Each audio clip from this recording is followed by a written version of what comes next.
Hello and welcome to my wrap up for all of the books that I read in the month of May. I have 12 books that I'm planning on sharing with you guys that I was able to get to last month. There's one DNF. Fortunately, the rest of the books I enjoyed at least enough to be able to finish them. I didn't really read a lot of books off of my physical TBR. This is probably the least amount of physical books I've read off my TBR in any month ever, probably. And I've only read 2 books off my physical TBR. The rest are books that I checked out from my library, which means most of them were new releases, which I guess May was the month I was just heavily leaning into new releases. I definitely wasn't doing a lot of physical books because I had a lot of other things going on. I was mostly doing audiobooks for the month of May. I'll go ahead and share them with you guys today in the order that I read them. So let's just start off with the first book that I finished last month, and that was The Ugly History of Beautiful Things, Essays on Desire and Consumption by Katie Kelleher. I ended up giving this book a 4-star rating. This is a nonfiction book, and like the title says, it's different essays on different things that we kind of have these obsessions with, things that as a society we view in general as beautiful things, like makeup, flowers, perfume, silk, beautiful objects and stuff. I really enjoyed this book. It was definitely easy to listen to, and it was cool to get some of the history and background on some of these like everyday objects that we may even take for granted, not really think too much about, and get a little bit more of history on them and how they came to be such like desirable things and how we like consume them so much. I feel like essay collections aren't really something I gravitate towards reading a lot, but I had a feeling that this one was going to be one that I did enjoy, and I really did enjoy the writing on this. This is a book I definitely can see myself picking up again in the future. And like the title suggests, these beautiful items and objects, they don't always have the most beautiful history to match it. A lot of these do have very violent, controversial pasts, and it was just very interesting to learn about these different objects. Then I listened to the audiobook for Symphony of Secrets by Brendan Slocum, and I gave this one a 4-star rating. This book, the category, I'm gonna like struggle with trying to even figure out like a single category to fit it in. It's kind of like mystery mixed with historical fiction, mixed with contemporary fiction, because we are following dual timelines. I went into this book not really knowing too much, so I just went and like briefly read the synopsis of this so I could see like what I could say and not say without giving spoilers. But I feel like the synopsis definitely goes a lot into the plot, so I would say if anything try not to read too much into it. Where the basic gist of the story is we're following this professor, and he has studied this famous composer over the years, and he gets this opportunity to work with the corporation that's responsible for continuing his music and his legacy, and he gets this opportunity. And while having this opportunity, he uncovers a large secret that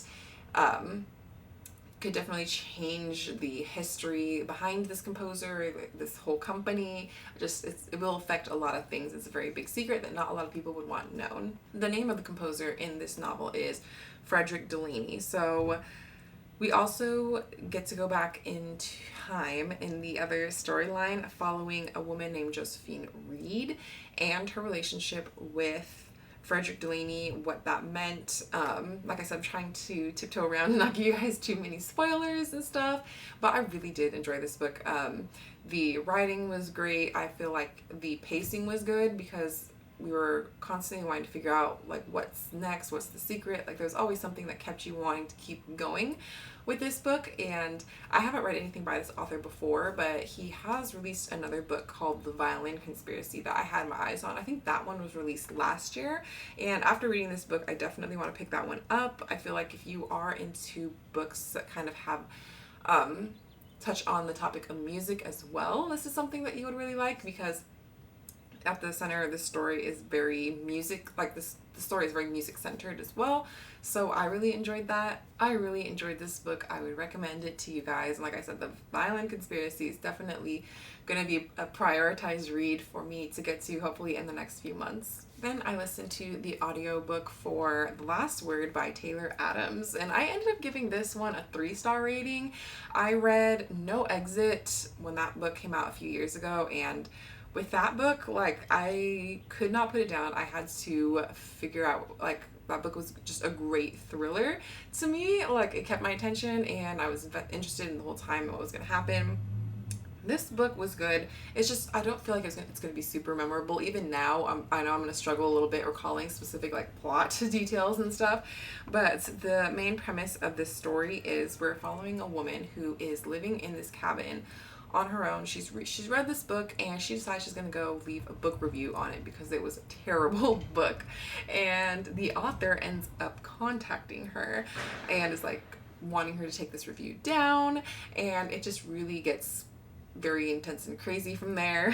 I feel like it was definitely worth the read. I gave it a 3-star rating, which was good but not memorable. I do think that if you like isolated mysteries, this may be something you're into, and I just feel like the premise itself is just really fun. Like, I've never read of or heard of a book before where specifically like a book reviewer has left a review and then the author kind of like comes after them because of that. I did really appreciate that not all of the like twists and plot turns and everything were predictable. There were definitely ones that I didn't see coming, and that's always definitely very nice and refreshing when you're reading a book in this genre. Next, we have a book that I didn't really care too much for, and that was The Cherished by Patricia Ward. This book I ended up giving a 2-star rating to. I listened to the audiobook for this one. I finished it, but it was not a long audiobook. I think that's the only reason why I even finished it, and I was still kind of curious to know how the novel ended. So in this book, it's like it's supposed to be like a horror book. It didn't really feel horror to me. I don't typically read a lot of books that lean towards the like fairy side of stuff. I mean, nothing against people who do. It's just not anything that's ever really interested me, and I didn't really know that going into this book because it's not specifically mentioned in the synopsis. So if that's a spoiler, I don't know, but I mean, like, I feel like you should know before you go into a book if fairies are going to be a part of the book or not. This book does not have good ratings on Goodreads right now. The average is only 2.79, so I can safely say this is a book that I wouldn't really recommend to anyone. We're following our main character, and she inherits this house from her grandmother who she's estranged from. Along with it, though, she gets these instructions that are kind of sinister on specifically what she's supposed to do because she's inherited this house. When she gets there, things are very strange. Things are kind of off. There's some tenants that currently live on the property. Her father, people just believe like he went crazy or whatever because he had all these delusions, and she's starting to feel like maybe he wasn't crazy, maybe the things that he had delusions about were real. This book definitely leans on the like dark fairy tale side of things, and I haven't really read a lot of books in that genre, but I would just have to say, based off my feelings on reading this book and reading other people's reviews, that if you're even into that type of genre, this isn't even one that you would probably really care too much for. Then we had another audiobook that, this is the one that I DNF'd for the month because I just couldn't even get through it. And it was so short, I almost was tempted to continue on with it. I think the audiobook was only like 4 hours or something. I just couldn't do it, and that was Shy by Max Porter. Now, with this one, I think I'm a little bit more in the minority on. I gave this book a 1-star rating, which I hardly ever give books a 1-star rating, but I just didn't feel like I could give it more than that because I just didn't enjoy it, or what I read of it. The author's previous books, Lanny and Grief is a Thing with Feathers, I've heard of but haven't read, but I know they do get a lot of like wide acclaim and stuff and are well received. But so I just picked up this one, and I just didn't like it. I don't really know what to say, but I didn't like it because I didn't really get like super far into it. I think I maybe got like half an hour or an hour into the audiobook, and I just really couldn't do it. I think it's also just the form. Like, I can appreciate the book that was trying to be original. So we're following the story of this troubled teenage boy, and we're basically, the whole story just takes place over the span of a few hours in his life, described as he's wandering around at night and he's listening to the voices in his head. his teachers, his parents, the people he's hurt, and the people who are trying to love him. He is escaping this home for disturbed young men, and as he's walking around, he's looking at his night terrors, his past, and his future.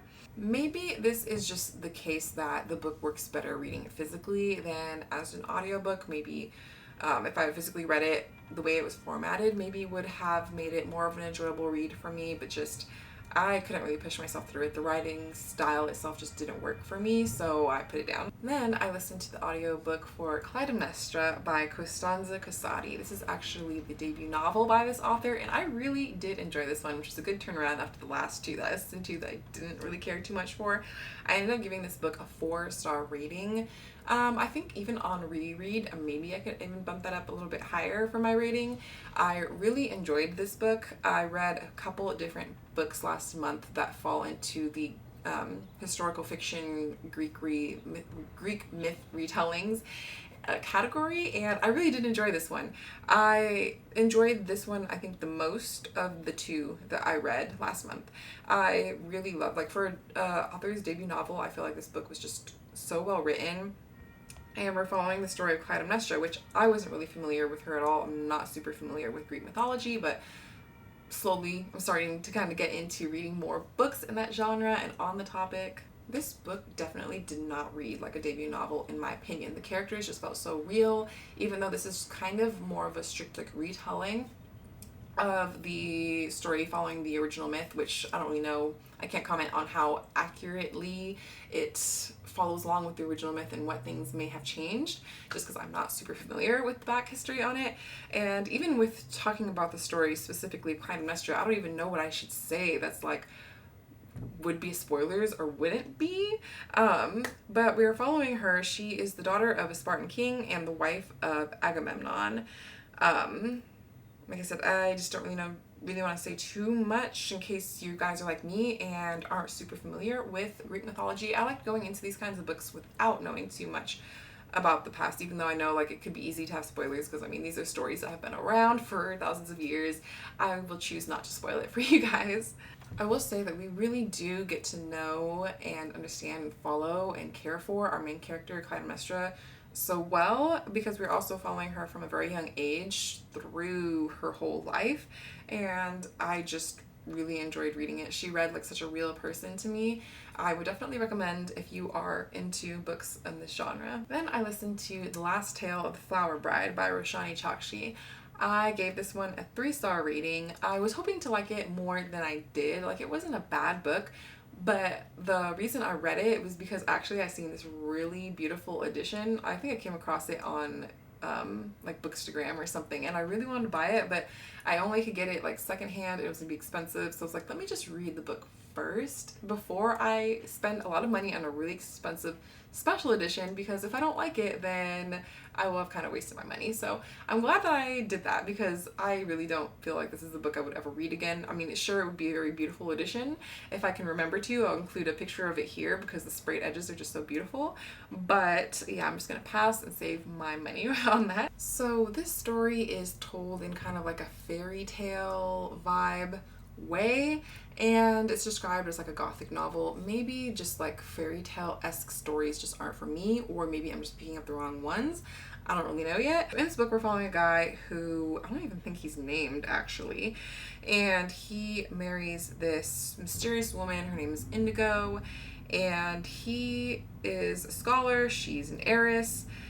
They end up getting married, but I just feel like part of my issue with this book and why I couldn't rate it as highly or higher than like a 3-star rating is I just never really felt connected to either of the characters. I never really understood their relationship or what kind of drew them to each other, or like how they even liked each other, honestly.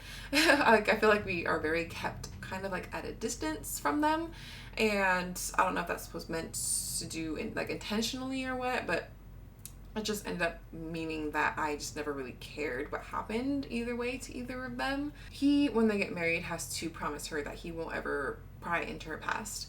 And he makes that promise, They end up having to go to her childhood home when her estranged aunt's like dying. And while he's there, he kind of slowly realizes that there's a lot of secrets his wife is keeping from him. And I feel like that's part of what kept me wanting to read the book, was like figuring out what the secrets were, what's going on.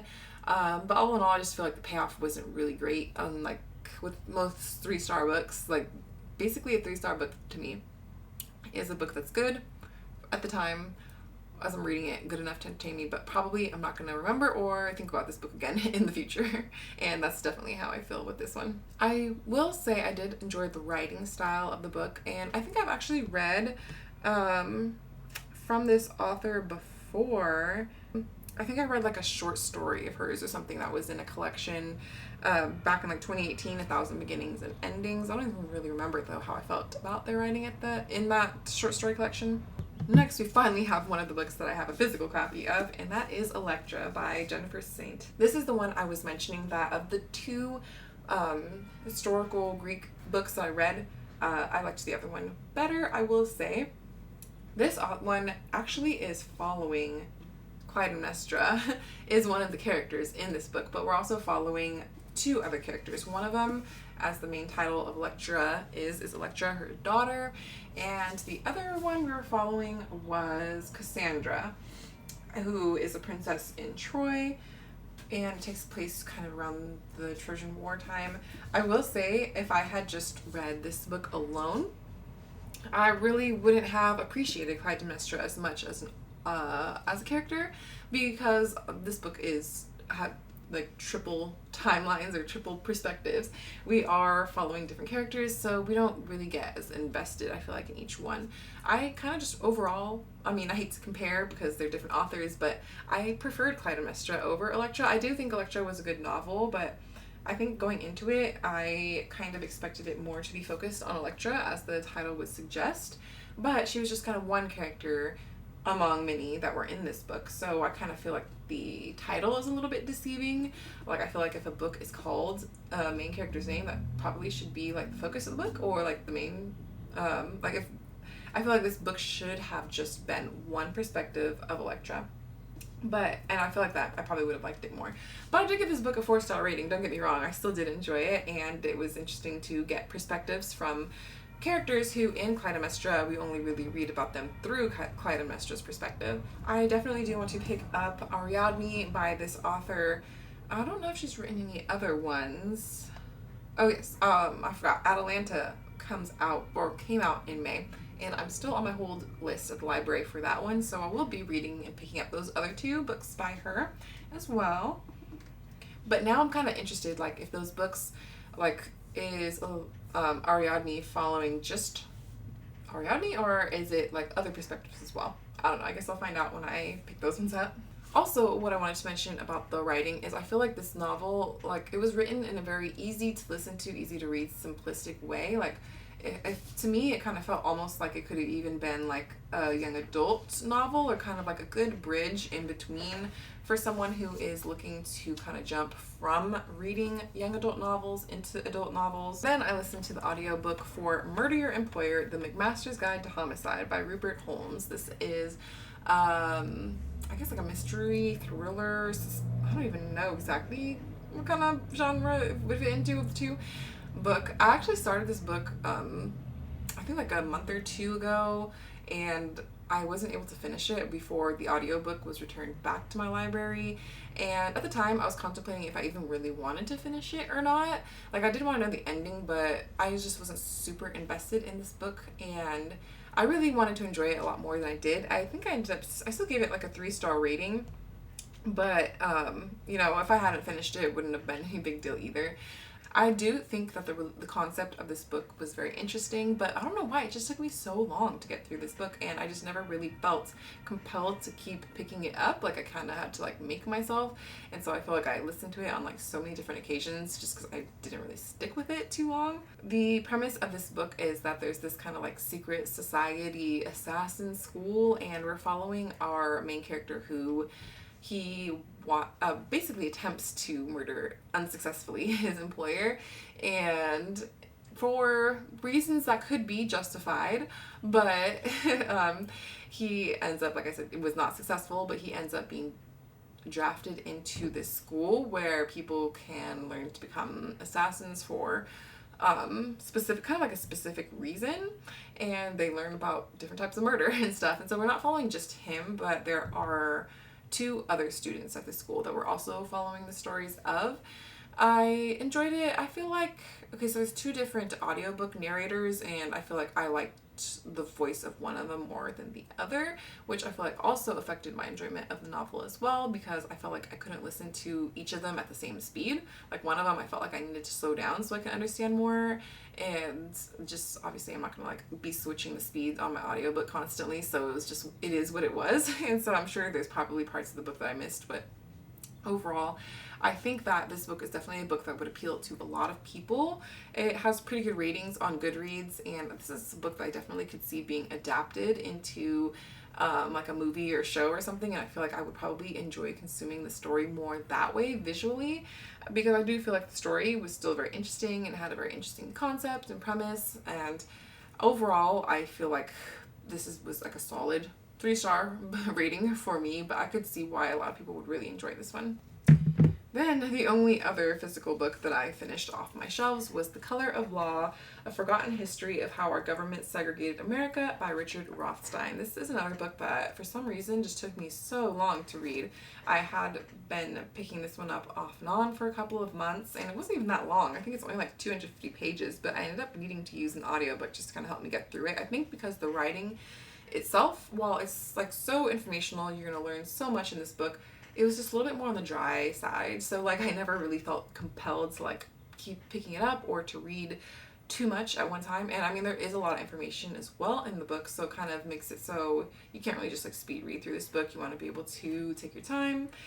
You learn so much in this book about how the federal, state, and local governments imposed residential segregation with like racial zoning, public housing that purposely severed previously mixed communities, subsidies for builders to create whites-only suburbs, tax exemptions for prejudiced institutions. Like, I feel like we all knew this was a part of the past, but just specifically reading these cases and about these actual people that it affected and seeing the numbers and the decisions people were making, it's very depressing, to be honest, to read something like this. Like, it's not really like an uplifting novel or anything. So I feel like also that's what kind of took me so long to get through it, because at the end of the day I was like, okay, what am I supposed to take from this? Because it's obviously like not a fun topic to read about, but it's still definitely interesting and worth the read. I gave this book a 3-star rating, but on Goodreads it has a very high rating. I mean, I could easily see why someone would give this book a 5-star rating. For me, it's not really a book I feel like I would want to pick up again in the future, so I'm probably gonna end up unhauling this book. But I will say, like, it has so much good information, so much I learned from this book, and that someone could learn. I like really enjoyed the parts that we're talking about, like California especially, because I feel like that was like the most relevant to me as well, and specifically talking about like places in the Bay Area and stuff, and just seeing like how our neighborhoods became how they are today.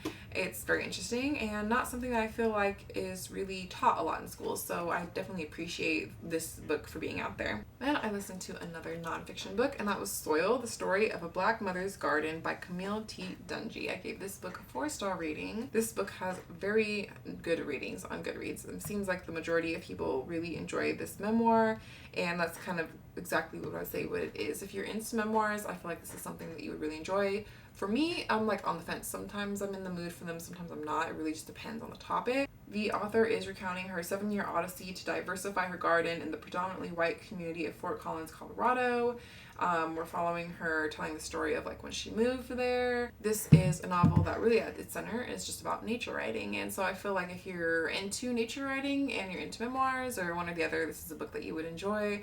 I am like trying to read a little bit more nature writing just because I feel like it's a topic I haven't really explored too much, but I have enjoyed what I have read so far. All in all, I enjoyed this memoir, and if you're into either genres, nature writing or memoirs, this is something that would definitely be right up your alley. Then last but not least, I listened to The Niger Wife by Vanessa Walters. This book I give a very high 4-star rating to. I really enjoyed this audiobook. It was definitely so interesting. I flew through it so quickly and I just really wanted to know the ending. This is the author's debut novel and I will definitely be picking up whatever they release next. I think Vanessa is releasing another book next year. Maybe I'm wrong. But either way, whatever they read it, whenever Vanessa releases another book, I will be reading it. This book is taking place in dual timelines and perspectives. So it takes place in Lagos, Nigeria, and we're following an aunt in one of the perspectives and her niece in the other perspective. So her niece has gone missing. Her name's Nicole, and it seems like everything is like going great for her. From the outside looking in, like she has a good husband, good kids, all this stuff. She goes missing, and the aunt who lives in the United States decides that she needs to go to Nigeria and see what's up and help try to figure out like what has happened to her niece. Even though they are estranged, she wants to figure out what's happened to her, and it just doesn't seem, especially when she gets there, like people are really doing anything about or caring about that her niece is missing. Like her husband isn't really doing too much, the family, and there's just, you find out there's a lot of secrets, a lot of stuff that the family's keeping under wraps, and she kind of has to find out a lot of stuff on her own and like really advocate for herself and for her niece, which I found so interesting to read. And we following her as she's going through this investigation. And then in the second timeline, we're actually following Nicole. It's like in the past, and so we're seeing like what led up to her going missing. Like, was this intentional? Did someone in her family or friends do something to her? And I know definitely in the beginning I had my mindset on what I thought was going to be the ending, and it actually was very different, which was really cool. I would highly recommend this. This book falls into the mystery and thriller genre, I feel like pretty well split between both. This is one of those books that really just kept me guessing and kept me wanting to return back to it and see what was happening and find out the end. Like, I listened to this audiobook so quickly and I really enjoyed it. So those are all of the books that I read in the month of May. Overall, a pretty all over the place reading month in my opinion. I unfortunately didn't have any 5-star reads, but I did have a lot of really solid 4-star reads, even though there were a few books I read last month I probably should have just skipped out on. That's it for today. Let me know what you guys read in the month of May. Don't forget to like, comment, subscribe, all that good stuff, and I'll see you guys in the next one. Bye!